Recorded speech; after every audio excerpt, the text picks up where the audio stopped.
നവകേരള സദസ്സിലെ മുഖ്യമന്ത്രിക്ക് കുരുക്ക് മുറുകുന്നു. നവകേരള സദസ്സിലെ സാമ്പത്തിക ക്രമക്കേടിൽ കേന്ദ്രം വിശദീകരണം തേടി. കേന്ദ്ര ധനകാര്യ മന്ത്രാലയം ചീഫ് സെക്രട്ടറിയോടാണ് വിശദീകരണം തേടിയിരിക്കുന്നത്. കേന്ദ്ര ഫണ്ട് ഉൾപ്പെടെ വകമാറ്റിയെന്ന പരാതിയിലാണ് നടപടി. വിവരങ്ങളുമായി രശ്മി കാർത്തിക ചേരുന്നുണ്ട് തിരുവനന്തപുരത്ത് നിന്ന്. രശ്മി, ഏതായാലും നവകേരള സദസ്സുമായി ബന്ധപ്പെട്ട് വ്യാപകമായ ധൂർത്ത് നടന്നുവെന്ന പരാതികളും വിമർശനങ്ങളും ശക്തമായി ഉയർന്നിരുന്നു. മാത്രമല്ല ജനൻ TV തന്നെയാണ് ഇതിൻ്റെ നിർണായകമായ പല രേഖകളും പുറത്തുവിട്ടത്. അതായത് നവകേരള സദസ്സിൻ്റെ പ്രചാരണത്തിന് വേണ്ടി മാത്രം 20 കോടി രൂപയ്ക്കടുത്ത് ചെലവഴിച്ചതിൻ്റെ കണക്കുകൾ ജനൻ TV വിവിധ ഘട്ടങ്ങളിലായി പുറത്തുവിട്ടിരുന്നു. 100 കോടി രൂപയ്ക്കടുത്തെങ്കിലും ചെലവ് ഇതിനുണ്ടായിട്ടുണ്ടാകാം എന്നാണ് വിലയിരുത്തപ്പെടുന്നത്. ഇപ്പോഴും നിയമസഭയിൽ കൃത്യമായ കണക്കുകൾ നൽകാതെ ഒളിച്ചു കളിക്കുകയാണ് മുഖ്യമന്ത്രി പിണറായി വിജയൻ. ഇതിനിടെയാണ് നിലവിലിപ്പോൾ ഈ ഫണ്ട് വകമാറ്റിയതിൽ കേന്ദ്ര സർക്കാരിൻ്റെ അന്വേഷണം കൂടി വരുന്നത്. രശ്മി, രാജീവ്, ഇത് മുഖ്യമന്ത്രിക്ക് കനത്ത തിരിച്ചടി തന്നെയാണ്. കേന്ദ്ര സർക്കാർ ഇപ്പോൾ ഈ വിശദീകരണം തേടിയിരിക്കുന്നത്. ചീഫ് സെക്രട്ടറിയോടാണ് വിശദീകരണം തേടിയിരിക്കുന്നത്. കേന്ദ്ര ഫണ്ട് ഉൾപ്പെടെ വകമാറ്റി എന്നുള്ള പരാതിയിന്മേലാണ് നടപടി. തീർച്ചയായും നിയമസഭയിൽ ഉൾപ്പെടെ രാജീവ് സൂചിപ്പിച്ചതുപോലെ തന്നെ സർക്കാർ അതിന് കൃത്യമായി മറുപടി നൽകാതെ ഒളിച്ചു കളിക്കുന്ന ഒരു സാഹചര്യമുണ്ട്. ഏതായാലും ഈ വിശദീകരണം ചോദിച്ച സാഹചര്യത്തിൽ ഇത് കടുത്ത ഒരു തിരിച്ചടി തന്നെയാണ് മുഖ്യമന്ത്രിക്ക് ഉണ്ടാക്കിയിരിക്കുന്നത്. 100 കോടിയോളം രൂപ ചിലവഴിച്ചുകൊണ്ടാണ് നവകേരള സദസ്സ് നടത്തിയത്. കേരളത്തിൽ സംഘടിപ്പിച്ചത് കാസർഗോഡ് മഞ്ചേശ്വരത്ത് നിന്ന് ആരംഭിച്ച് 36 ദിവസം നീണ്ടു നിൽക്കുന്ന യാത്രയായിരുന്നു ഇത്. മന്ത്രിസഭ തന്നെ നേരിട്ട് ജനങ്ങളിലേക്ക് ഇറങ്ങിച്ചെന്ന് ജനങ്ങളുടെ പ്രശ്നങ്ങൾ കേട്ടറിഞ്ഞ് അതിന്റെ പരാതികൾ സ്വീകരിച്ച് പരിഹരിക്കും എന്നൊക്കെയായിരുന്നു പറഞ്ഞിരുന്നത്. ആകെ ലഭിച്ച പരാതികളിൽ വെറും 10% പരാതികൾ മാത്രമാണ് പരിഹരിക്കപ്പെട്ടിട്ടുള്ളത്. ബാക്കി 90% പരാതിയിന്മേലും യാതൊരു തരത്തിലുള്ള നടപടിയും സ്വീകരിച്ചിട്ടില്ല എന്നുള്ളതാണ്. ഇത് LDFന്റെ ഒരു പ്രചാരണ പരിപാടി മാത്രമായിരുന്നു എന്ന് വേണം കാണാൻ. ലോക്സഭാ തെരഞ്ഞെടുപ്പ് മുന്നിൽ കണ്ടുകൊണ്ട് ഇടതുമുന്നണി നടത്തിയ ഒരു പ്രചാരണ പരിപാടി മാത്രമായിരുന്നു. കോടികളാണ് ഇതിനുവേണ്ടി ചിലവഴിച്ചത്. അതും സംസ്ഥാനത്തെ നിലവിലൊരു സാഹചര്യം തന്നെ നമുക്കറിയാം. സാമ്പത്തികമായി വലിയ രീതിയിൽ പ്രതിസന്ധിയിലായിരിക്കുന്നു. ഏറ്റവും അത്യാവശ്യമായിട്ടുള്ള കാര്യങ്ങൾ പോലും നടത്താനില്ലാതെ പെൻഷനോ മറ്റ് ആനുകൂല്യങ്ങൾ, സാധാരണക്കാർക്ക് നൽകുന്ന ആനുകൂല്യങ്ങളോ ഇതൊന്നും നൽകാനില്ലാതെ അത്രമേൽ സാമ്പത്തിക ബുദ്ധിമുട്ട് അനുഭവിക്കുമ്പോഴാണ് സർക്കാർ കോടികൾ ഈ രീതിയിൽ ചിലവഴിക്കുന്നത് എന്നുള്ളതാണ്. 1.5 കോടിയിലധികം രൂപ ചിലവഴിച്ചുകൊണ്ടാണ് KSRTCയുടെ ഒരു ബസ് മെയിൻ്റനൻസ് ചെയ്ത് ഈ നവകേരള സദസ്സിന് വേണ്ടി പുറത്തിറക്കിയത്. അതിന് ചിലവായത് 1.5 കോടിയിലധികം രൂപയാണ്. അന്ന് പറഞ്ഞിരുന്ന ഒരു കാര്യം, മുഖ്യമന്ത്രി, മന്ത്രിമാരും ഉദ്യോഗസ്ഥരും ഒക്കെ ഒരു വാഹനത്തിൽ സഞ്ചരിക്കുകയാണെങ്കിൽ ഇവരുടെ പ്രത്യേകം മന്ത്രിമാരുടെ വാഹനങ്ങളൊന്നും തന്നെ ഉപയോഗിക്കേണ്ടി വരില്ലല്ലോ. അപ്പോൾ അത്രയും പണം കുറയ്ക്കാൻ വേണ്ടിയാണ് ഈ രീതിയിൽ ഒരു വാഹനം ഉപയോഗിച്ചത് എന്നുള്ള ന്യായീകരണമായിരുന്നു അന്ന് ഉണ്ടായിരുന്നത്. പക്ഷേ നമ്മൾ എല്ലായിടത്തും കണ്ടത് ഈ കാസർഗോഡ് നിന്ന് ഈ യാത്ര ആരംഭിച്ചത് മുതൽ ഈ ബസ്സിന്റെ ഈ ശീതീകരിച്ച ബസ്സിനോടൊപ്പം തന്നെ മുഖ്യമന്ത്രിയുടെയും മന്ത്രിമാരുടെയും വാഹനങ്ങളൊക്കെ തന്നെ ഈ ബസ്സിന് അകമ്പടിയായി വരുന്നതാണ്. അതോടൊപ്പം തന്നെ വളരെ വിചിത്രമായിട്ടുള്ള നിർദ്ദേശങ്ങളാണ് ഓരോ മണ്ഡലത്തിലും നൽകിയിരുന്നതൊക്കെ. മുഖ്യമന്ത്രി, മന്ത്രിമാരും ഇരിക്കുന്ന സ്ഥലത്ത് സ്പ്ലിറ്റ് AC സംവിധാനം വേണം, അവർക്ക് എല്ലാവിധ സൗകര്യങ്ങളും ഒരുക്കണം, അവർ പറയുന്നത് കേൾക്കാൻ നിർബന്ധമായും 5000 ആളുകൾ വേണം, ബാൻഡ് സംഘം ഉണ്ടാകണം, ആകർഷകമാക്കണം, അകമ്പടി സേവിക്കാൻ ടൂറിസം വകുപ്പിന്റെ വാഹനങ്ങൾ വേണം. ഇത്തരത്തിൽ വിചിത്രമായിട്ടുള്ള നിർദ്ദേശങ്ങളൊക്കെ നൽകി കോടിക്കണക്കിന് രൂപയാണ് ഇതിനായി ചിലവഴിച്ചത്. ഓരോ മണ്ഡലങ്ങളിൽ എത്തുമ്പോഴും അവിടെ നിരവധി പരാതികൾ ലഭിക്കുന്നുണ്ടായിരുന്നു നവകേരള സദസ്സിന്. അതൊക്കെ ഈ മറ്റ് ഇടങ്ങളിൽ നൽകിയ പരാതികൾ പരിഹരിക്കാതെ വരുമ്പോൾ ഇനി നവകേരള സദസ്സിൽ നൽകിയാൽ എന്തെങ്കിലും തരത്തിൽ പരിഹാരം ഉണ്ടാകുമോ എന്നൊക്കെ പ്രതീക്ഷിച്ചാണ് ജനങ്ങൾ ഇത്തരത്തിലധികം പരാതികൾ ഈ നവകേരള സദസ്സിലൊക്കെ നൽകിയത്. പക്ഷേ അതുകൊണ്ടൊന്നും യാതൊരു പ്രയോജനവും ഉണ്ടായിട്ടില്ല. ഇപ്പോൾ പൊതുജനങ്ങളുടെ ഭാഗത്തുനിന്നും അറിയാൻ കഴിയുന്നത് ഈ നവകേരള സദസ്സിലെ പരാതി നൽകിയതുമായി ബന്ധപ്പെട്ട് പിന്നീട് അവർ അന്വേഷിക്കുമ്പോൾ പറയുന്നത് അവിടെ പരാതി നൽകിയത് കൊണ്ട് പ്രത്യേകിച്ച് പരിഗണന ഒന്നും തന്നെ കിട്ടുന്നില്ല.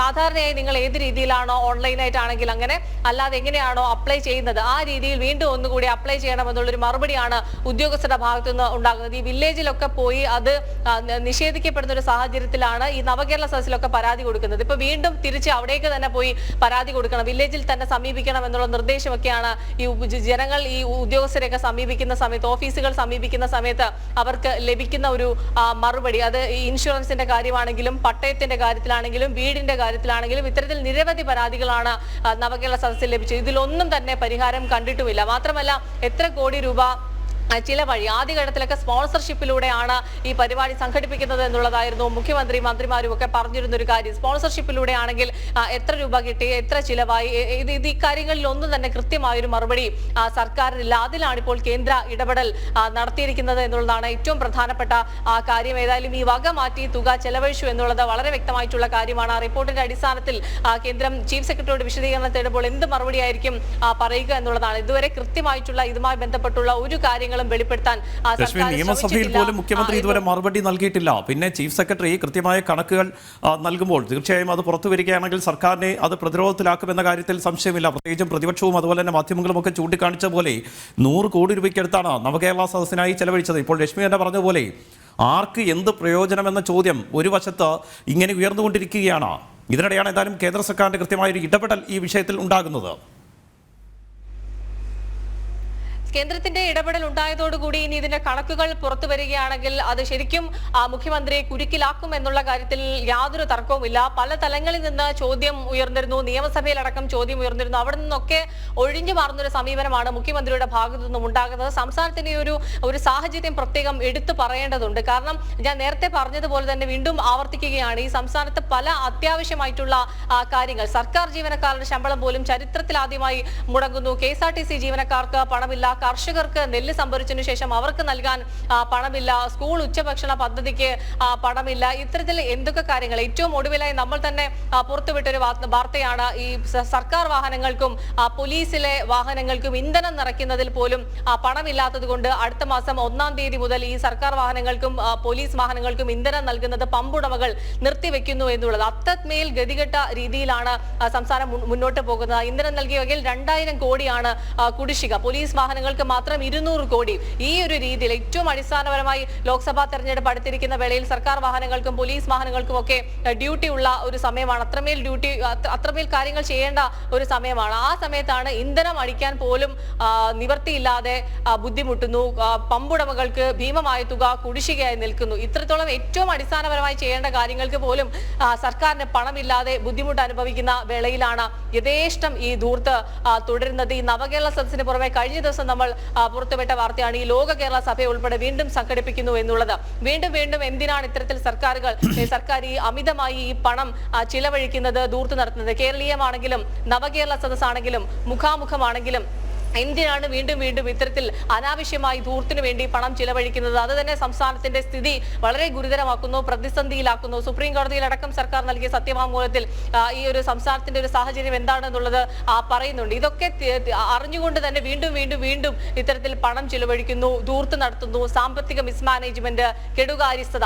ഇത് സംസ്ഥാനത്തിനെ വലിയ രീതിയിൽ താഴ്ചയിലേക്ക് കൊണ്ടുപോയിക്കൊണ്ടിരിക്കുകയാണ്. കേന്ദ്രമടക്കം പലതവണ മുന്നറിയിപ്പ് നൽകിയിട്ടും സർക്കാരിന്റെ ഈ ധൂർത്ത് വീണ്ടും കടമെടുത്ത് സർക്കാർ ഇങ്ങനെ മുന്നോട്ട് പോവുകയാണ്. സുപ്രീം കോടതിയെ സമീപിച്ചുകൊണ്ട് വീണ്ടും കടമെടുക്കാനുള്ള ഒരു അനുമതി സംസ്ഥാനം നേടിയിട്ടുണ്ട്. അതിന്റെ ഭാഗമായി ഏകദേശം 4000 കോടി രൂപയ്ക്കടുത്താണ് കടമെടുക്കുന്നത്. മാത്രമല്ല നാളെ സുപ്രീം കോടതി കേസ് വീണ്ടും പരിഗണിക്കുന്നുണ്ട്.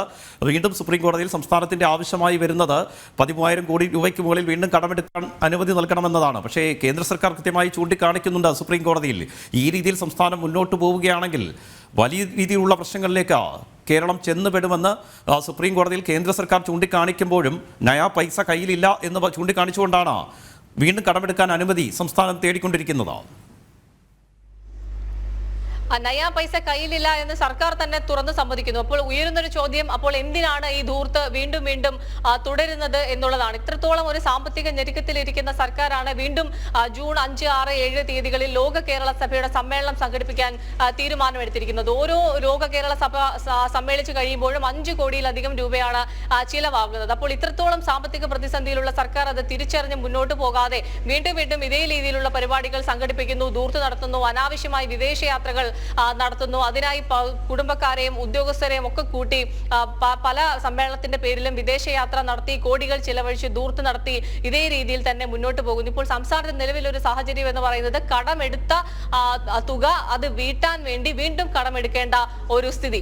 അത് തന്നെയാണ് സംസ്ഥാനം മുന്നോട്ട് പോകുന്നത്. സർക്കാർ ജീവനക്കാർക്കോ KSRTC ജീവനക്കാർക്കോ ഈ ഭിന്നശേഷിക്കാരുടെ പെൻഷനോ ഇതൊക്കെ തന്നെ ഏറ്റവും അടിസ്ഥാനപരമായി നൽകേണ്ട കാര്യങ്ങളാണ്. ഇതൊന്നും തന്നെ മാറ്റിവെക്കേണ്ട കാര്യങ്ങളല്ല. ഈ പെൻഷനൊക്കെ ആശ്രയിച്ചാണ് നിരവധി രോഗികളായിട്ടുള്ള ഈ പ്രായമായവരൊക്കെ കാത്തിരിക്കുന്നത്. അവരുടെ ഒരു മാസത്തെ ശമ്പളത്തിനൊക്കെ അത് മാത്രമാണ് പ്രതീക്ഷ.